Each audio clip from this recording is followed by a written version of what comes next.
Gracias a Dios. Vamos a hablar voy a compartir de una analogía del matrimonio que Pablo utiliza en Efesios capítulo 5 y el verso 21. Ahí habla de una analogía o una comparación de lo que es el matrimonio secular, matrimonio entre un hombre y una mujer, y la vida, el comportamiento, cómo debe ser, cómo debe comportarse la mujer, cómo debe comportarse el hombre, y termina diciendo en una analogía, esto digo yo desde Cristo con la iglesia, dice. Claro, lo hace en una forma de una analogía para que entendamos, así como Jesús hablaba por medio de historias, parábolas, algo para nuestro ambiente o nuestro entendimiento, para que podamos comprender, ¿verdad? Porque si nos hablara del reino de Dios tal como es, no podemos entenderlo. Es que usa el Señor parábolas y aquí Pablo usa una analogía del matrimonio, así es que, pero para contextualizar quiero utilizar la escritura de Primera de Pedro, capítulo 4 y el verso 12, dice así la palabra del Señor. Amados, no os sorprendáis del fuego de prueba que os ha sobrevenido, como si alguna cosa extraña os aconteciese, sino gozaos por cuanto sois participantes de los padecimientos de Cristo, para que también en la revelación de su gloria os gocéis en gran manera. Si sois vituperados por el nombre de Cristo, sois bienaventurados, porque el glorioso Espíritu de Dios reposa sobre vosotros. Ciertamente de parte de ellos es blasfemado, pero por vosotros es glorificado. Así que ninguno de vosotros padezca como homicida o ladrón, o malhechor, o por entremeterse en lo ajeno. Pero si alguno padece como cristiano, no se avergüence, sino que glorifique a Dios por ello. En otra versión dice, por este nombre. ¿Cuál nombre? Cristiano. Es un nombre, es un título, es algo que se le atribuye al creyente, a alguien de fe. De hecho, la palabra cristiano surgió por un estilo de vida de las personas creyentes, seguidores de Jesús. ¿Se recuerdan? Que de repente la gente le empezó a mencionar cristiano. ¿Por qué? Porque había una diferencia en ese estilo de vida. Le empezaron a llamar cristianos. Muy bien, dice aquí Pedro, nadie se avergüence de ese nombre.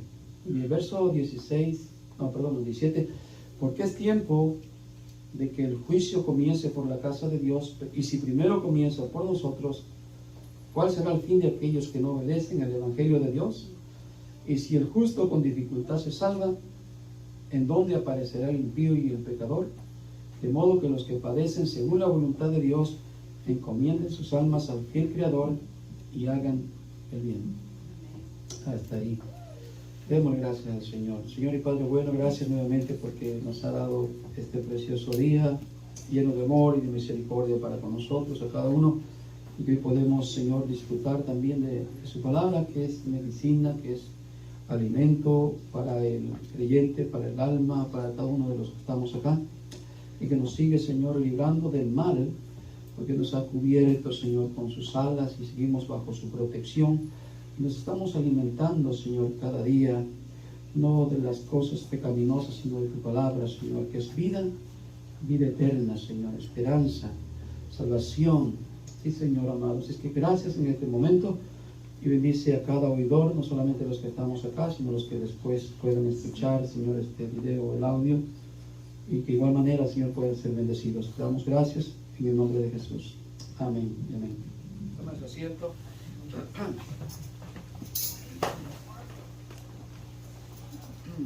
Bien, necesitamos hablar, hermano, como una analogía del matrimonio para aprender cómo es la vida de un verdadero cristianismo, para hablar de una vida cristiana. Amén, hermanos. Vemos ahí lo que vimos hoy, hermanos, que el apóstol Pedro está diciendo que sin duda, hermanos, sin duda alguna, las pruebas que el cristiano vive muchas veces son hasta imposibles de evitar. Digo, puede ser, por ahí alguna excepción que alguno como cristiano no padezca, no sé, absolutamente nada, que diga, no, pues yo me la llevo todo en pura bendición y cada día ni una uña me duele, yo no padezco nada por causa de Cristo. Pero según el Evangelio de Jesús, que por seguirlo a Él hay problemas hasta dentro del hogar, ¿cierto? cuando no hay unidad, cuando no hay comunión de toda la familia, Jesús mismo dijo que en la misma casa estarían divididos, el hijo contra el padre contra el hijo, la nuera contra la suegra. En fin, habla cuando no hay la misma mente, la misma comunión de hacer la voluntad de Dios. ¿Se entiende? Y por esa causa ya hay padecimiento. Imagínese usted, hay parejas que no conviven en su casa, conviven en todo, pero menos en la fe, y ahí hay problemas, ¿cierto? Ahí hay dificultades. Hay hijos que están juntos en la casa, estamos juntos en la familia, en el hogar, comemos y todo, pero no estamos juntos en la fe. Entonces, que por ahí de antemano se puede ver que es casi imposible evitar que no haya circunstancias por causa de seguir al Señor Jesús. Y lo que dice el apóstol Pedro: hermanos, no nos espantemos o no se espanten de la prueba de fuego que les ha sobrevenido como si algo extraño os aconteciese. O sea que, hermano, usted cuando se convierta al Evangelio nunca le va a pasar nada, siempre va a ser algo maravilloso, usted va a volar en las nubes y de ahí nunca va a bajar. Eso es mentira. Lo contrario es que como cristiano siempre hay que padecer por causa del Evangelio. Era necesario, dijo Jesús, que padezcamos por causa de su nombre. Así es que no debemos sorprendernos cuando nos pase esto y entender que, como dije, a veces es imposible evitar. Y que bueno, hay temporadas que no hay pruebas, que dicen, hoy no pasó nada, hoy estoy bien, hoy todo está a mi favor, pero espérese que a veces ni salimos de una y ahí está la otra, ¿cierto? Pero no es para asustarnos ni es para desanimarnos, sino al contrario, estar sabidos que para eso, hermano, estamos dispuestos. Ya como creyentes nuestra fe nos lleva a entender que como cristianos vamos a pasar por lo menos lo mínimo. Que alguien se burle de ti, te diga aleluya y que te diga tú no eres de mi grupo, etcétera, ¿me entiendes? No pasa nada. Los discípulos fueron a más allá, fueron a padecer hasta la muerte por causa de dar testimonio, por causa de ser verdaderos seguidores de Cristo. Amén. Así es que es algo que sin duda va a ser, hermano, inevitable. Pero lo hermoso de esto, hermanos, dice en el verso 13: sino gozaos por cuanto sois participantes de los padecimientos de Cristo. ¿Qué debemos hacer en la vida que tenemos como cristianos cuando padecemos? Sentirnos dichosos, gozosos. Ese es el estilo de vida de un verdadero cristiano, de que se goza de los padecimientos de Cristo. Así como la Biblia dice de Moisés, que Moisés despreció todo aquello que tenía en la casa de Faraón, la casa de un príncipe, era un príncipe, y acuérdense que los príncipes eran hermanos casi un dios ahí en Egipto. Y despreció todo eso por los padecimientos, dice, por el vituperio de Cristo, dando a entender que era mejor para él el sufrimiento de Cristo que todos los bienes que tenía de ser llamado hijo de la hija de Faraón. Ahora fíjense qué estilo de vida, hermanos, que es el cristianismo, y el cual dice que nos debe de dar honra, nos debe de dar alegría, nos debe de dar gozo el poder participar de los padecimientos de Cristo. ¿Por qué? Porque sigue diciendo en el verso 13, para que también en la revelación de su gloria os gocéis con alegría.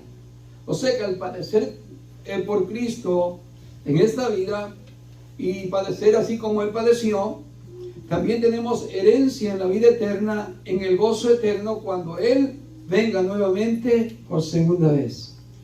Lo contrario sería entonces que si no padecemos, pues no hay tampoco gloria, no hay tampoco gozo en aquel día. ¿Se entiende? Y miren, hermanos, aquí para ver la vida, cómo es la diferencia en la vida de un cristiano y en la vida de alguien que no es cristiano. En la vida del mundano, por ejemplo, usted no mira que él se avergüenza de ser mundano, ¿cierto? Usted mira un pecador, no voy a hablar para criticar a nadie, no, solamente el ejemplo de vida. ¿Cuántos que viven una vida, hermano, en el pecado, sin reprender, sin nada, con ese libertinaje? Usted los mira que hasta presumen de su estilo de vida, ¿cierto? Bueno, no todos, todavía algunos no, pero hay quienes, hermano, la mayoría se se gozan de contar todo lo que hacen, hasta de lo malo. Y que a mí me encanta esto, y que yo esto, y que el otro. Y si fuman, presumen que fuman de no sé de qué, de esto y lo otro. Si son borrachos, o si son mujeriegos, o si tienen dinero. Y todo ese estilo pecaminoso hasta lo sacan a relucir. ¿De qué creen que hablan los pecadores? ¿Creen que hablan de Cristo cuando se reúnen? No. Y hacen halago de su estilo de vida. Usted no los mira como tristes y cabizbajos. ¿Y por qué andan así? No, es que llevo una vida pecaminosa que no me gusta, no la aguanto. No, ellos siempre andan. Cada fin de semana ya va a ser hora, ya es viernes, el cuerpo lo sabe, prepárense para la fiesta, prepárense para todo, porque cada semana están ya con ese mismo ánimo, ¿cierto? Y que el baile, que el rock and roll, todo esto, ya están listos. Ellos no se avergüenzan de su estilo de vida, ¿cierto? Y a veces en los cristianos no se vive esa chispa, esa alegría, hermano. Y cuando nos reunimos parece que estamos, ¿y de qué hablamos? No tenemos de qué hablar. Y no hay gozo, no sé. Debería de existir ese mismo, no solamente aquí entre nosotros como hermanos, esa alegría, ese gozo que se nos refleja, que lo sentimos, que lo vivimos y que no nos avergonzamos de lo que somos y vivimos. Así como el mundano no se avergüenza de ser un pecador, e insiste en lo mismo y no hay quien lo convenza a que cambie de estilo de vida, ¿cierto? Hay muchos cristianos que son más fáciles de convencerse que se vuelvan al mundo a que un mundano que tiene buenas raíces que lo convenzas que se haga cristiano. Tiene más orgullo él de su falsa vida y mala vida que cristianos que deberíamos tener una buena vida, ¿cierto? Le pregunta a usted un mundano, ¿y cómo está? A ver, te contesta que está de las maravillas. Le pregunta a veces a un cristiano, ¿cómo está? Pues ahí más o menos. ¿Entiende? Y nosotros deberíamos de reflejar lo contrario que a veces reflejamos, que sentimos que no estamos bien, que hay desánimo, que hay esto y que el otro. Nomás si tomamos ese ejemplo de cómo los mundanos no se avergüenzan de su estilo de vida y se sienten honrosos y beneficiados, pues en aquel tiempo los cristianos igual hacían, así como los mundanos no se avergüenzan, ellos no se avergonzaban de padecer por causa de Cristo. Dice que cuando los llevaban a morir, a padecer, levantaban su cara en alto, ponían su pecho así saltado, cantaban cantos, himnos, así como un borracho cuando está perdido, loco, está cantando y gritando de su alegría que siente, ¿cierto? Pero el cristiano igual dice que padecía, hermano, con alegría se sentía, hermano, bendecido al participar de aquel vituperio del Señor. Como dijeron los apóstoles, hermano, que padecieron por causa del Señor, ¿verdad? Como se cree que del apóstol Pedro, que dijo que cuando iba a morir así crucificado, dijo, no soy digno de morir como el Señor. Pónganme a mí en una posición más peor, más degradante, porque me siento feliz de participar en ese castigo que Él llevó. Pero yo soy peor que el Señor, como para ponerme al igual, decir, no, al contrario, soy tan poco que prefiero que me humillen más, pero que yo quiero sentirme afortunado. Y dice que fue crucificado boca abajo, ¿cierto? Como un acto más de humillación, pero el gozo. ¿Qué está reflejando a los que son incrédulos? No está reflejando cobardía, no está reflejando derrota. ¿Se entiende? Así es que el estilo de vida del cristiano debe ser de que siempre anda, hermano, erguido, que anda con su gozo cada día y que el mundo vea la diferencia de lo que, por lo menos la idea de que se tiene de un cristianismo. ¿Se entiende? Que mucha gente solamente es emocional, pero no da un testimonio de estilo de vida. ¿Se entiende? Que el mundano vea la diferencia de tu gozo, de tu paz, de tu amor, de armonía, tu familia, en todo lo que vives. Hay esa grande diferencia. ¿Cuánto decimos amén, hermanos? Muy bien, así es que pasamos el verso 15. Dice, así que ninguno de vosotros padezca como homicida o ladrón. Hay de aquellos que padecen como homicidas o ladrón. ¿Qué les espera, hermanos? No solamente aquí en esta vida, hermanos, cárceles, tantas cosas que padecen como consecuencia, ¿cierto? Pero el que padece como cristiano le espera la vida eterna, le espera la paz eterna, el gozo eterno, vivir con el Señor siempre. Muy bien, y el verso 15, 16 dice, si alguno padece como cristiano, ¿qué debe hacer? Dice, no se avergüence. ¿Por qué será que aquí el apóstol Pablo dijo que no se avergüence? ¿Será que algunos, hasta hoy en este siglo, será que algunos días se avergüenzan de ser cristianos? ¿Todavía sí hay? Sí, debe de haber algunos todavía, y algunos que dicen que son cristianos, pero a la mera hora de la hora no dan testimonio. Yo soy cristiano, por lo menos aquí en la iglesia. Levanta la mano, yo soy cristiano. Pero allá donde andamos, somos como detectives privados. Nadie conoce que somos cristianos. A la hora de dar gracias por la comida, después ya di gracias en la casa. Cuando me levanté, yo di gracias por todo el día. El Señor sabe mi corazón. ¿Me entiendes? A veces ese testimonio falta en nuestras vidas para reflejar lo que es un cristianismo verdadero. ¿Se entiende? Y estoy diciendo algo sencillo, simplemente una oración por los alimentos. Pero que cuando hay que dar testimonio, cuando alguien está haciendo algo perverso delante de nosotros y nosotros, en vez de sonreír, en vez de dar crédito a lo que están haciendo, tengamos un criterio diferente. Incluso, hermanos, contradiciendo las cosas que ellos están haciendo, haciéndoles saber que no es bueno. ¿Cierto, hermanos? Eso ya es un paso más allá. Pero muchos cristianos, es que yo me enrolo con ellos para llevármela bien, para que no digan nada, yo mejor prefiero ser sus amigos.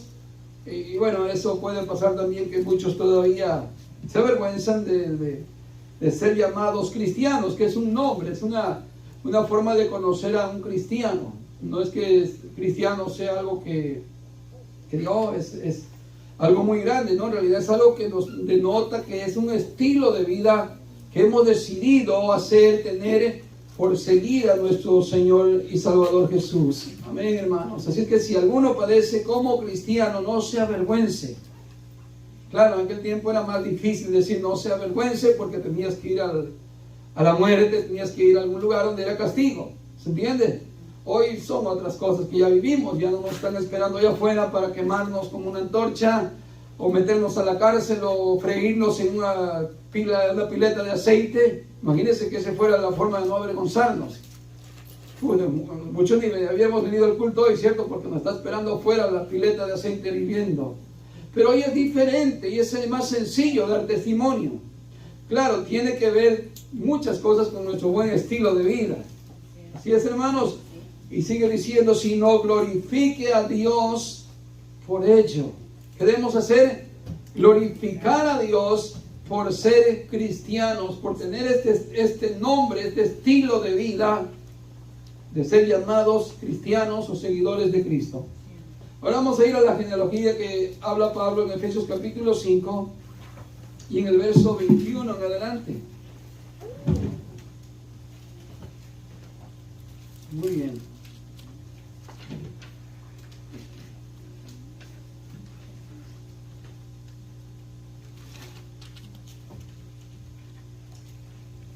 Dice, someteos unos a otros en el temor de Dios.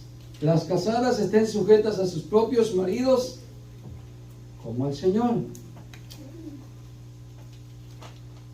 Porque el marido es cabeza de la mujer, así como Cristo es cabeza de la iglesia, el cual es su cuerpo y él es su Salvador. Así que, como la iglesia está sujeta a Cristo, así también las casadas lo estén a sus maridos en todo. Maridos, amad a vuestras mujeres, así como Cristo amó a la iglesia y se entregó a sí mismo por ella, para santificarla, habiéndola purificado en el lavamiento del agua por la palabra, a fin de presentársela a sí mismo una iglesia gloriosa, que no tuviese mancha ni arruga ni cosa semejante, sino que fuese santa y sin mancha. ¿Me siguen? Así también los maridos deben amar a las mujeres o a sus mujeres como a sus mismos cuerpos.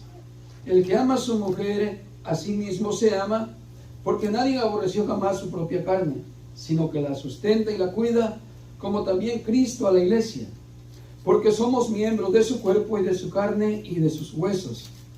Por esto dejará el hombre a su mujer y a su madre, y se unirá a su mujer, y los dos serán una sola carne. Grande es este misterio, mas yo digo esto respecto de Cristo y la iglesia. Por lo demás, hermanos, cada uno de vosotros ame también a su mujer como a sí mismo, y la mujer respete a su marido. Muy bien.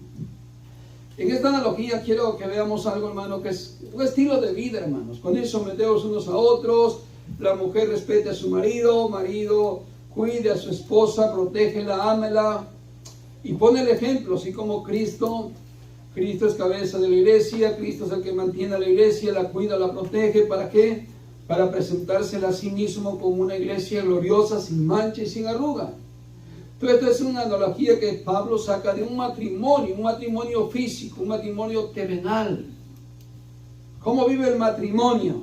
Bueno, por lo menos un matrimonio cristiano, está hablando de un matrimonio cristiano.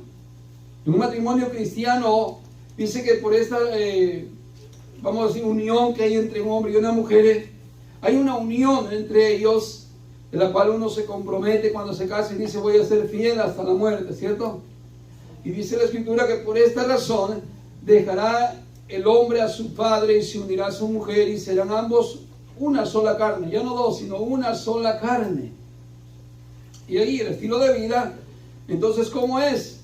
De ahí en adelante, hermanos, es vivir como casados, ¿cierto?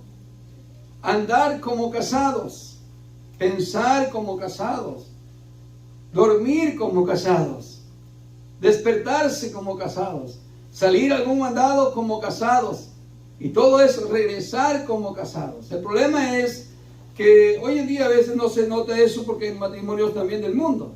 Y en los matrimonios del mundo no existe esa idea de que viven como casados, ¿cierto? Más cuando pues no hay un compromiso real, firme con todas las de la ley, decimos, y tienen esa tendencia, me casaré, no me casaré, porque no sé si después voy a congeniar, tal vez no machamos y al final tuvimos 10, 15 años de casados y hasta 2 niños, pero no, mejor para no divorciarnos, mejor no nos casamos. Ese tipo de matrimonios no son ejemplo de nada en esta vida. Por eso ver artistas que se divorcian y se vuelven a recasar y todo eso no son ejemplo de nada, para decir, mira qué bonito amor, se han casado en la mejor boda del mundo. Eso no es ningún ejemplo de nada. Pero el ejemplo cristiano es que el que se casa, hermano, deja hasta su padre, deja hasta su familia, porque va a ser una vida de comunión. ¿Se entiende? El problema es que en ese proceso muchos tal vez no hemos aprendido, porque fue de un día para otro, de la noche a la mañana. ¿Y cómo eras tú y cómo era yo cuando éramos solteros? Íbamos a donde queríamos, nadie nos decía nada, que cómo tenía yo que hacer, a qué horas llegar, a qué horas irme, no le pedíamos permiso a nadie, pero cuando nos casamos ya hay un freno, ¿cierto? Y ahí dices, pero ¿por qué me estás frenando? Si yo antes, yo iba donde quería, con mis amigas o con mis amigos y regresaba yo a la hora que quería. Bueno, porque en el matrimonio tenemos que vivir como casados. ¿Se entiende? No, que yo me voy y regreso al rato. ¿Y dónde vas? Al rato regreso.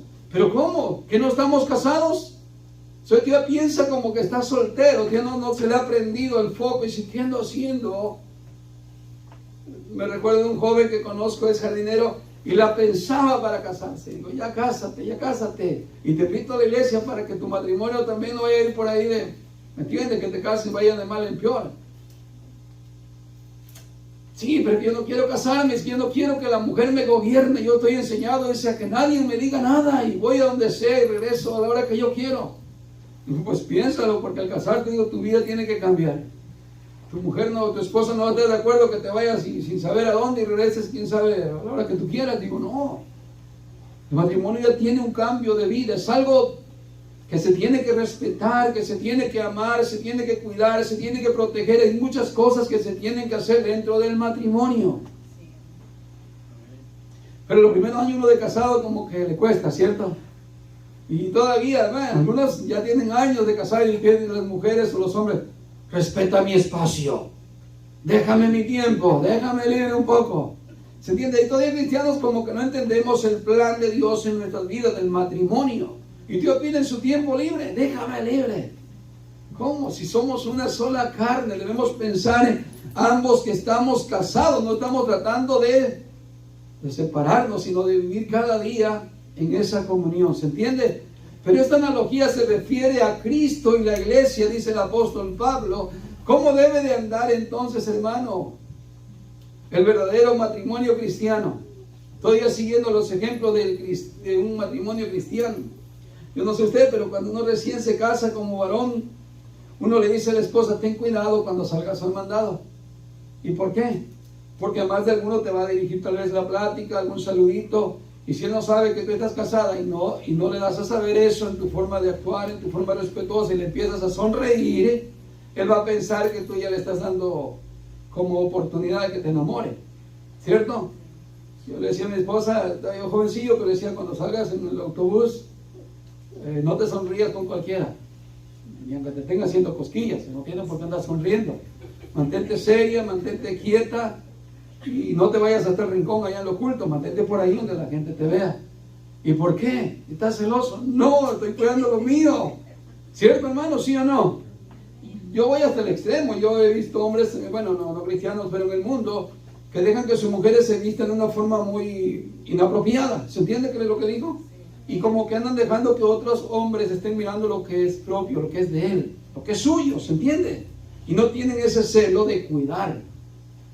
Bueno, yo siempre fui diferente y dije, no, tú no tienes que dejar eso.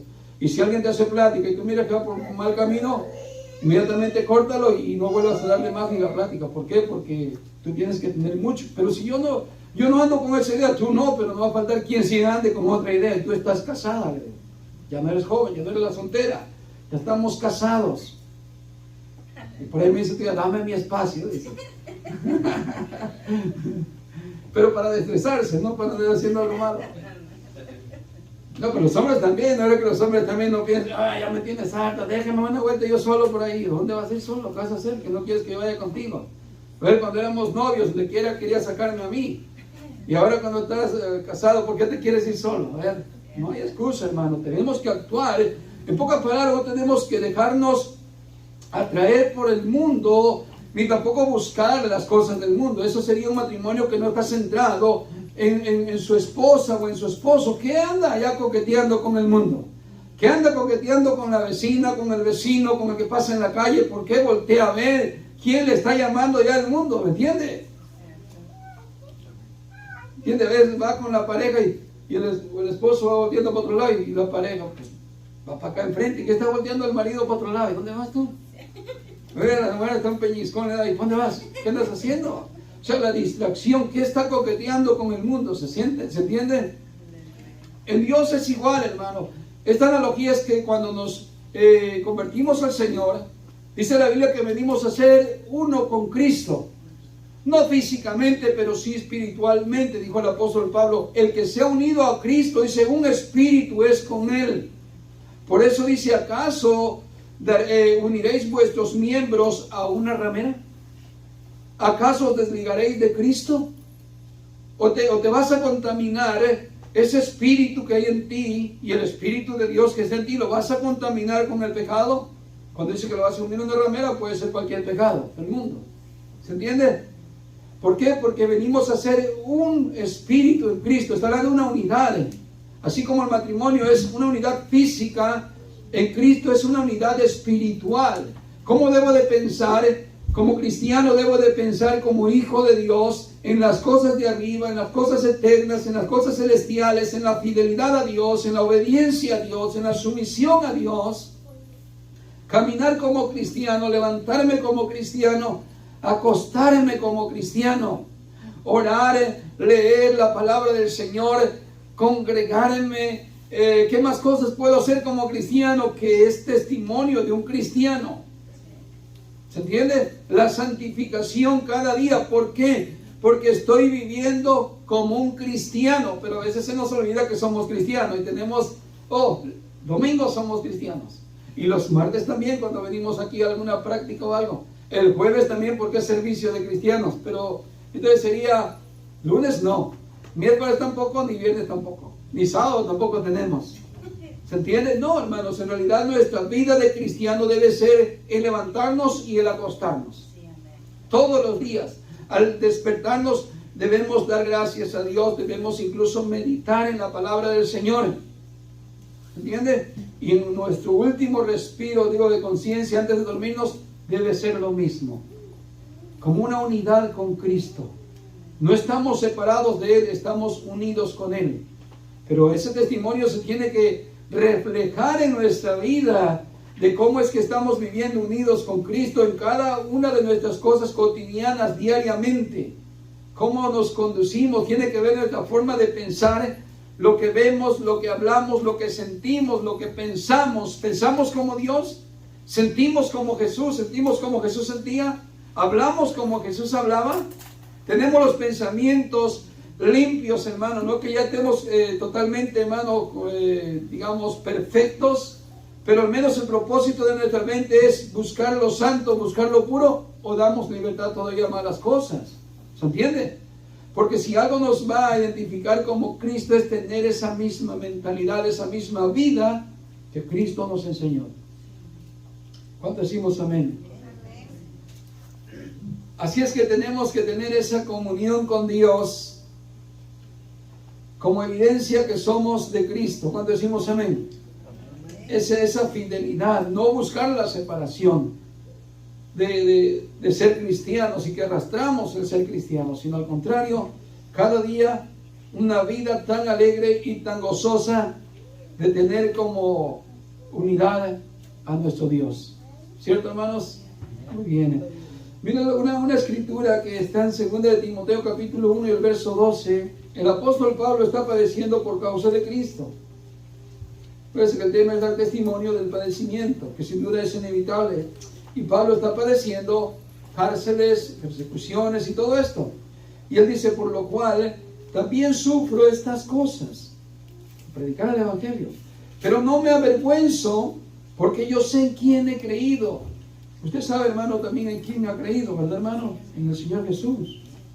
Dice, y estoy seguro o convencido de que Él es poderoso para guardar mi depósito hasta aquel día. Miren, hermanos, es inevitable sin duda como cristiano padecer. El punto es no debemos avergonzarnos en el momento que estamos padeciendo, sino dar gloria a Dios por eso. En el libro de Apocalipsis, hermano, el capítulo 12, ahí habla de la estancia donde la iglesia, donde el cristiano es llevado, y dice en la Biblia que la iglesia es llevada a un lugar que ha sido preparado por Dios, y el lugar es el desierto.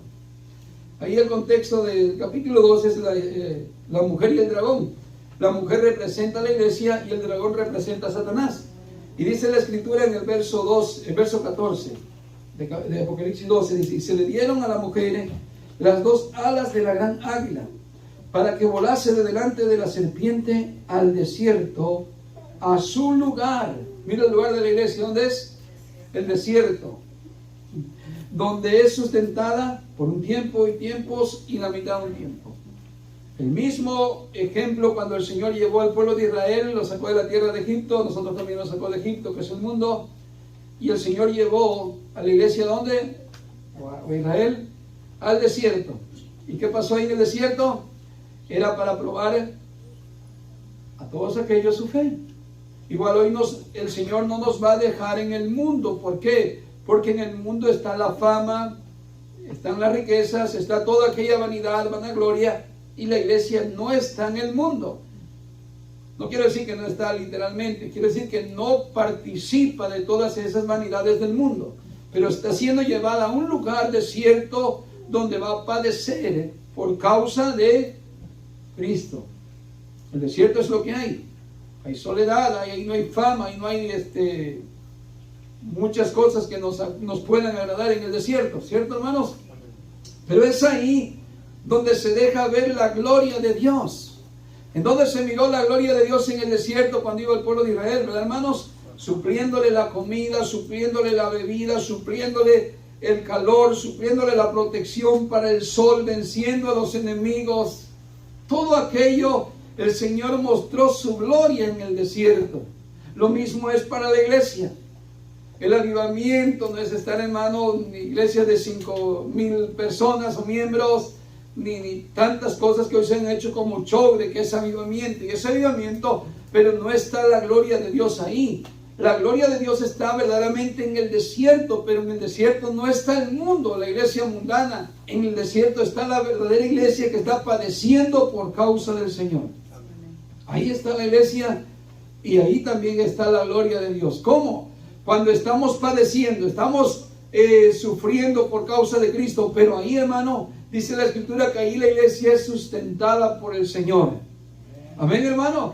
Y dice que se le dieron ese símbolo de las dos alas de la gran águila para que se eleve, ¿verdad, hermanos? Es símbolo de excelencia. La iglesia se eleva hasta arriba. ¿Se entiende? Ese es el símbolo de las dos alas. El libro de Apocalipsis tiene mucha profecía, pero hay que entender mucho los símbolos. Y esa iglesia, aunque está, hermanos, en el desierto, dice que es elevada, como esa águila que se eleva en el momento de la tormenta y no busca hacia abajo como la gallina o otros animales que entierran la cabeza en la tierra. ¿Se entiende? El cristiano que está en la tribulación, que está en el sufrimiento, no entierra la cabeza. Se eleva, se eleva, se eleva, y arriba, después de la tormenta, ¿qué hay? Hay paz. Así Dios, hermano, sustenta la iglesia y la lleva como con alas de águila, aunque el enemigo la ha intentado atacar, destruir, pero cuenta con la protección de Dios, cuenta con el sustento de Dios, que es la palabra del Señor. El Señor, ¿cómo alimentó al pueblo de Israel? ¿Por cuántos años? ¿Por 40 años? Con maná del cielo. ¿Cuál es el maná del cielo? La palabra del Señor. Jesús dijo: yo soy el verdadero pan del cielo. Vuestros padres comieron el maná, pero murieron, porque Moisés no dio a comer el verdadero pan del cielo. Mas yo soy el verdadero pan que descendió del cielo, y cualquiera que coma de este pan vivirá para siempre. Así es que el Señor, hermano, la iglesia no la tiene en el mundo. Por eso la iglesia no va a estar llena de reconocimiento y fama y poderío y el gran predicador y la iglesia de renombre. No, hermanos, la iglesia verdadera está allá en el desierto. Los predicadores son sin nombres, pero Dios es glorificado en medio del desierto, en medio de tu vida, en medio de lo que estés pasando. Dios se glorifica en tu vida. Amén, hermanos. Y como cristianos no estamos con el pico enterrado, estamos contentos de ser cristianos. Si padecemos, no nos quejamos, decimos: Señor, gracias, porque me siento feliz que por lo menos alguien me dijo por ahí: eres un cristianillo. Y con eso me alegro de haber que padecido algo por causa del Señor Jesús. Decimos amén. Muy bien, hermanos, pues nadie se avergüence, sino que si es cristiano, glorifica al Señor por eso. Siéntase, hermano, en su oportunidad de esta vida, de que si ha de padecer por algo, que no sea, hermano, por ladrón, por asesino, por mentiroso, sino que padezca por causa de Cristo, que es algo que nos va a dar una grande recompensa. Decimos amén. Muy bien, pues póngase de pie y vamos a darle gracias a Dios en este momento y decirle que somos muy felices de ser llamados cristianos. Amén. Que el mundo también sepa que no nos da vergüenza. Al contrario, que miren nuestro gozo, que miren nuestra paz, que miren nuestra alegría cuando digan: ¿cómo son ustedes los cristianos? No somos felices, hermano. Si los borrachos, ¿cómo eres tú? A mí me encanta la cerveza, me gusta y soy bien feliz con ello, ¿de verdad? Pues mi vida es más feliz que la tuya, porque la tuya tiene consecuencias, pero la mía tiene un gran premio. ¿Cierto, hermanos? Así es que nuestra vida debe reflejar, ya sea que por la alegría y el gozo que sentimos en algunos momentos de circunstancias, podamos decirle a las personas que nos miren: ¿no te sientes desamparado? No, porque yo sé que lo que estoy pasando le da gloria a Dios. ¿Cierto, hermanos? Cualquiera que padezcamos por cualquier cosa es para darle gracias a Dios. Demos gracias en este momento. Señor y Padre bueno, gracias porque usted nos ha dado un nombre, Señor, no solamente de como cristianos, sino como hijos de Dios, que es más grande este privilegio. Y usted nos ha llamado, Señor, a vivir una vida apartada del pecado, como es su palabra: sed santos, porque yo soy santo. Y esa palabra ser santo es que ya fuimos apartados de este mundo, ya fuimos apartados de vivir una vida pecaminosa, para honrar tu nombre, para glorificar tu nombre en todo nuestro espíritu, alma y nuestro cuerpo, hasta su venida, Señor. Cada día buscando la santificación, cada día buscando con alegría y gozo el dar testimonio, Señor, de que aunque padezcamos, somos más dichosos, Señor, en la resurrección, en su venida, y recibiremos, Señor, el galardón, la recompensa que usted tiene reservada para cada uno de nosotros. Ayúdanos, Señor, cada día a ser fieles, a sentir esa paz, a sentir ese gozo en medio de todas las pruebas que hemos de padecer. Despídenos en paz y te damos muchas gracias en el nombre de Jesús. Amén y amén. Que el Señor nos bendiga, hermanos.